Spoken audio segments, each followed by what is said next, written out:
Friends, இது உங்கள் Jio tech channel. எதை பற்றி பார்க்க போனோம் வந்து ஜோசப் விஜய் அவர்கள் வந்து சிஎம் ஆயிட்டாரு. அந்த பேரை சொல்லும் போதே வந்து அறமே ஃபுல் சவுண்டோட ஆயிடுச்சு. அவர் என்னென்ன சொல்லியிருக்காரு அந்த ஆடிட்டோரியமில், இதெல்லாம் நான் பண்ணுவேன், இதை நான் செய்வேன் என்னென்ன சொல்லியிருக்காரு. வாங்க அதை பற்றி கூட டீட்டெயிலாக பார்ப்போம். அதனால தமிழ்நாடு என்னென்ன பயன்கள் வரப்போகுது, நம்ம ஜிடிபி எப்படி உயர போகிறோமா, இல்லை கடன் தொல்லை போக போதான்ட்டு வாங்க ஒன்று டீட்டெயில் எக்ஸ்பிளேஷனும் பார்ப்போம். ஃபர்ஸ்ட் அவர் என்னென்ன சொல்லியிருக்காரு நம்ம ஃபர்ஸ்ட் பார்த்தோன்னா வந்து ஃபர்ஸ்ட் எனக்கு வந்து கொஞ்சம் கால அவகாசம் வேணும் சில விஷயம்லாம் நான் செய்யறதுக்கு. ஆனால் என்னோட முதலாக நான் வந்து என்ன செய்ய விருப்பப்படுறேன்னா, பெண்களுக்கு பாதுகாப்பு நான் மெயினாக தருவேன். அது மட்டும் வந்து ட்ரக்ஸு, இந்த பீடி சிகரெட் இந்த மாதிரி இருக்கிற சின்ன பசங்க நிறைய இது பண்ணுறாங்க, இளைஞர்கள் வாழ்க்கை போகுது. அதுதான் நான் மெயினாக நான் பார்க்க போகிறேன். 2 தான் ஃபர்ஸ்ட் மெயினாக பார்க்க போகிறேன். அது மட்டும் இல்லாத நிறைய விஷயங்கள் சொல்லியிருக்காரு. என்ன விஷயம் பேசிக்காக சொல்லியிருக்காருன்னா வந்து கஜானா வந்து ஃபுல்லாக காலி. ஏன்னா வந்து இப்போ வந்து கவர்மெண்டோட ஃபண்டு வந்து ஃபுல்லாக இல்லை. இப்போ வந்து கவர்மெண்ட் வந்து லாஸ்ட்ல போகிற மாதிரி தான் ஜிடிபியில் உயர்ந்திருக்கும். ஆனால் கடன்கான வட்டி கிட்டி போகுது. ஏன்னா நம்ம ஜிடிபி பொறுத்தவரைக்கும் வந்து 3 லட்சம் கோடி தான் நம்மளோட ஜிடிபி. அதாவது 3 லட்சம் கோடி நம்ம கடன் வாங்குற மாதிரி கடன் வாங்கினா நல்லதுன்னு சென்ட்ரல் கவர்மெண்ட் சொல்லியிருக்கு. ஆனால் தாண்டி நம்ம எப்பயோ கடந்தாச்சு, அது 10 லட்சம் கோடி கடன் வந்தாச்சு. வட்டி மட்டுமே 1.5 லட்சம் கோடி கட்டுறோம். அதாவது கவர்மெண்ட் ஃபண்டு ரொம்ப குறைஞ்சி. அதனால வந்து விஜய் என்ன சொல்லியிருக்காங்க வந்து டிரான்ஸ்பரண்ட் கவர்மெண்ட்டாக நான் வந்து பண்ண போகிறேன். அதாவது டிரான்ஸ்பரண்ட் கவர்மெண்ட் வந்து ஒரு சாதாரண விஷயம் இல்லை. யாருமே இதை சொல்லுங்க, நான் வந்து டிரான்ஸ்பரண்ட் கவர்மெண்ட்டாக பண்ண போகிறேன். பணம் எவ்வளோ உள்ளே வருது, எவ்வளோ போகுது, பணம் எவ்வளோ புழக்கமாக இருக்குது, எதுலேருந்து கவர்மெண்ட்டுக்கு ஃபண்டு வருது, எதுலேருந்து கவர்மெண்ட்டுக்கு ஃபண்டு போகுது, இதை டாஸ்மாக் வந்து எவ்வளோ வருமானம், இல்லை வந்து பள்ளித்தர துறைக்கு அது எவ்வளோ செலவு, இதெல்லாம் வந்து மொத்தமாக ஒரு டீட்டெயில் எக்ஸ்பிளேஷன் சொல்ல. ஆனால் ஒன்றும் இல்லாத ஊழலே நடக்க வாய்ப்பு இல்லை. இது வந்து கவர்மெண்ட் வந்து டிரான்ஸ்பரண்ட் கவர்மெண்ட் ஆயிடுச்சுன்னா மக்களுக்கு தெரிஞ்சிடும் என்ன ஃபண்டு நடக்குது, என்ன போகுது, என்ன ஆகுது. கவர்மெண்ட்டுக்கு தெரிஞ்சிட்டாலே எல்லாமே உங்க முடிவாயிடும். அதான் வந்து என்ன சொல்லியிருக்காங்க வந்து டிரான்ஸ்பரண்ட் கவர்மெண்ட் ஆக்குவோம்.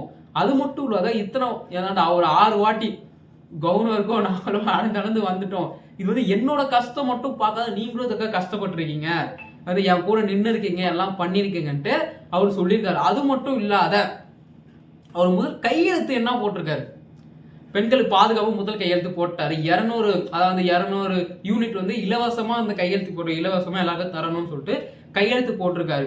இன்னொருத்தரும் சில பேர் கேட்டிருக்காங்க 6 சிலிண்டர் அதெல்லாம் வந்து எங்க அப்படின்னு சொல்லி சில பேர் கேட்டிருக்காங்க. ஊக்கத்தொகை, பெண்கள் ஊக்கத்தொகை அதெல்லாம் வந்து 2500 ரூபாய் வந்து தரேன்னு சொன்னாங்களே, அதெல்லாம் எங்க ஏதுன்னு சொல்லிட்டு சில பேர் கேள்வி எழுப்பியிருக்காங்க. அதுக்கு வந்து என்ன சொல்லியிருக்காங்க வந்து இப்போதைக்கு கொஞ்சம் ஒன்பையா பார்ப்போம்.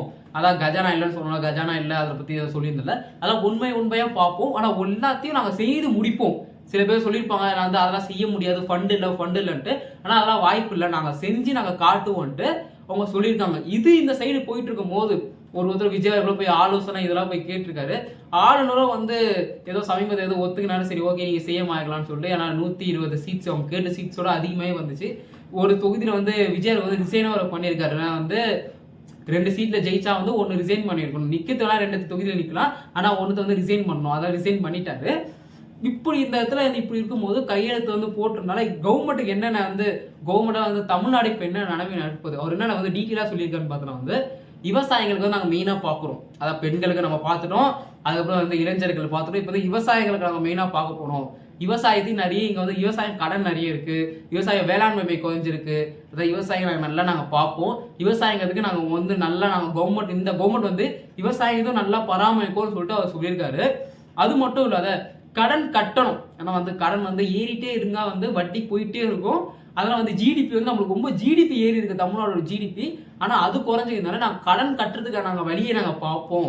அது மட்டும் இல்லாத முடியும் போது ஜோசப் விஜய் சொல்லும்போது அங்கே அரங்கள் சவுண்டு ரொம்ப ஏறுது. ஜோசப் விஜய் சொல்லும்போது இப்பயே சொல்ல Joseph Vijay of CM of Tamil Nadu அந்த பேரை கேட்டாலே ஒரு பூஸ்ட் பம்ஸ் ஃபுல்லாக போகுது. இந்த கவர்மெண்ட் என்னென்ன செய்ய போகுதுன்னு தெரியல. முதல் கையெழுத்தோ போட்டாங்க, ஏற்று ஃபுல்லாக அதான் கேட்டுருந்தாங்க முதல் கையெழுத்து என்னவா இருக்க போகுது, சிஎம் என்ன கையெழுத்து போட போறாரு. அது மட்டும் இல்லை 10 பேரை வந்து பதவி பிரமாணம் பண்ணிட்டாங்க.